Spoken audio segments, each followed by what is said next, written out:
सोचिए, जब now that the war has started, आप पे क्या असर होगा? There is only one thing for you to think, आप पे क्या असर होगा। और मैं आपको बताता हूँ, वो यही जो लोग हैं, हिंदुस्तान, अमेरिका और इजराइल, आपकी डीन्यूक्लियराइजेशन और डिसइंटीग्रेशन में इनका वेस्टेड इंटरेस्ट है। अमेरिकी सदर डोनाल्ड ट्रंप की ईरान को धमकी, तेहरान फौरन डील करे इससे पहले कि बहुत देर हो जाए। सदर ट्रंप ये कह रहे हैं कि आगे से हमले मजीद खतरनाक होंगे। मोदी हो या नेतन्याहू हो, ये दोनों, मुझे तो इस तरह से लगता है कि they are brothers from two different mothers. एक ही तरह का एजेंडा है।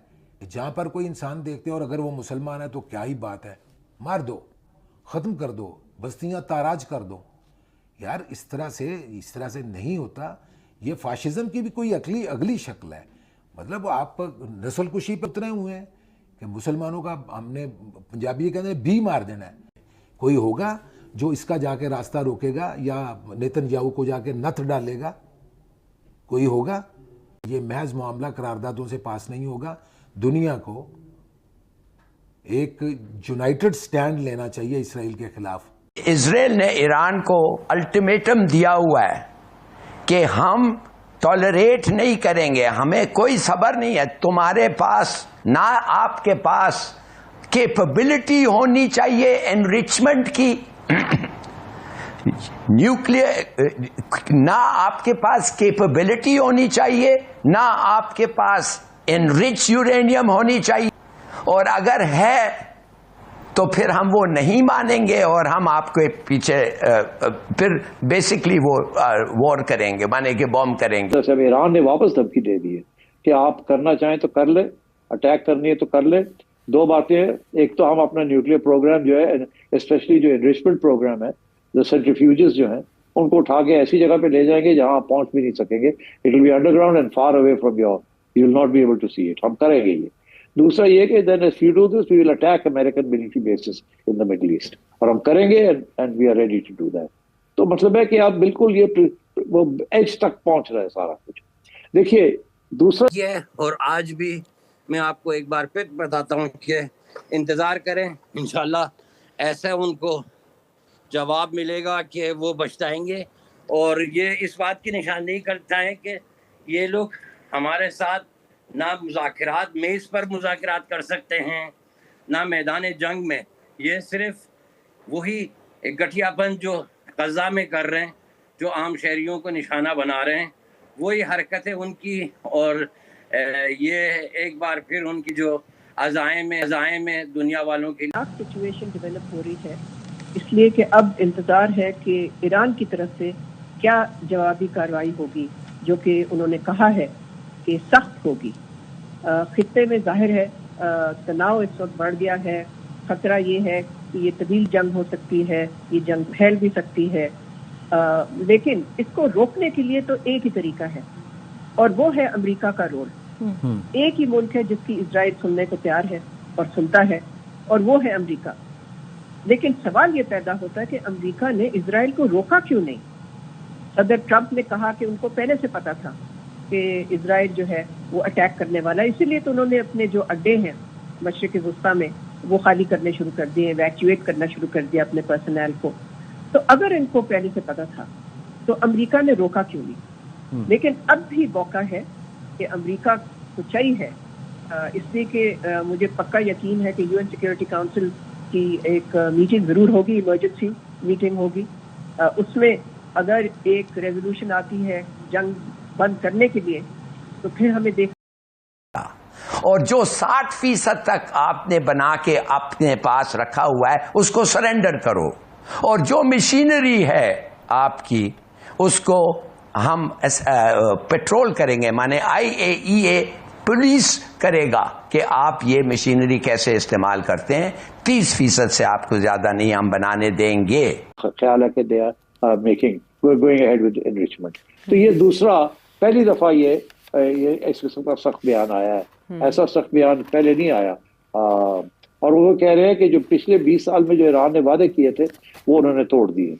ये पहली दफा ऐसी बात कर रहे हैं। This is very significant.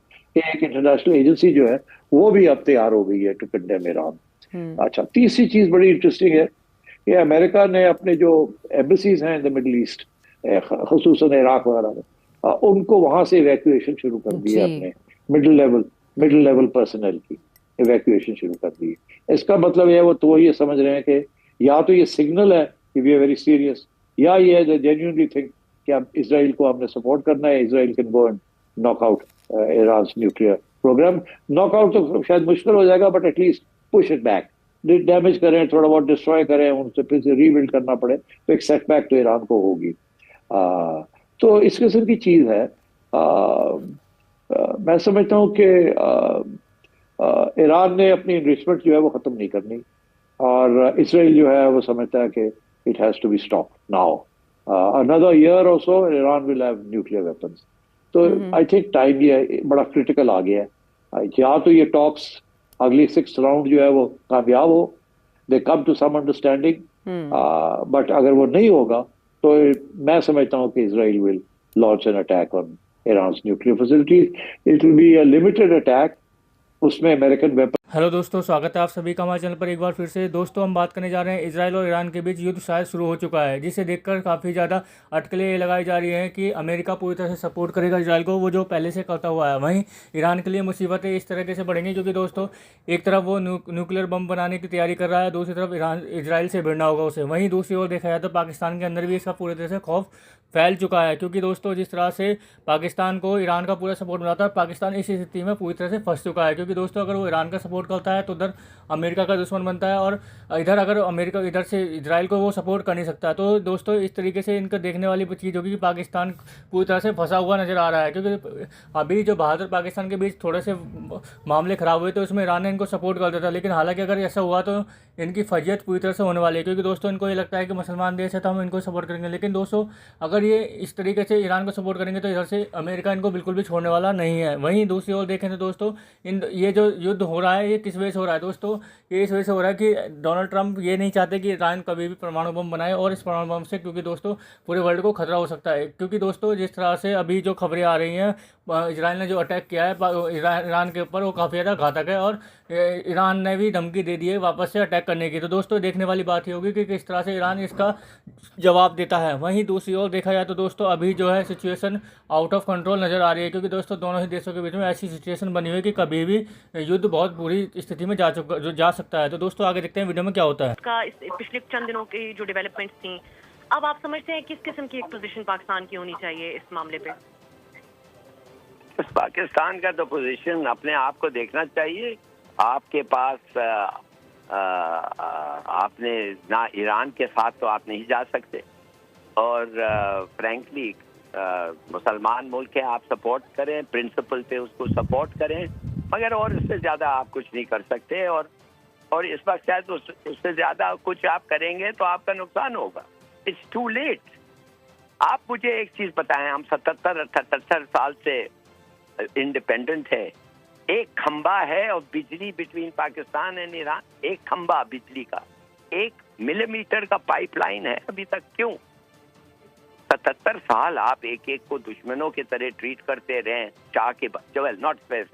Shah के दौरान तो आपने कुछ नहीं किया, ना उधर पाइपलाइन लगाए, ना ऑफ ह्यूमन, कुछ देर के लिए 20-30 साल के लिए, जैसे चेरनोबिल है। मेरा तो ख्याल ये है कि इनको अगर इन न्यूक्लियर इंस्टॉलेशंस को ख़त्म करने के लिए ज़रूरत नहीं है कि उनको वाकई बम गिर के तबाह कर दें।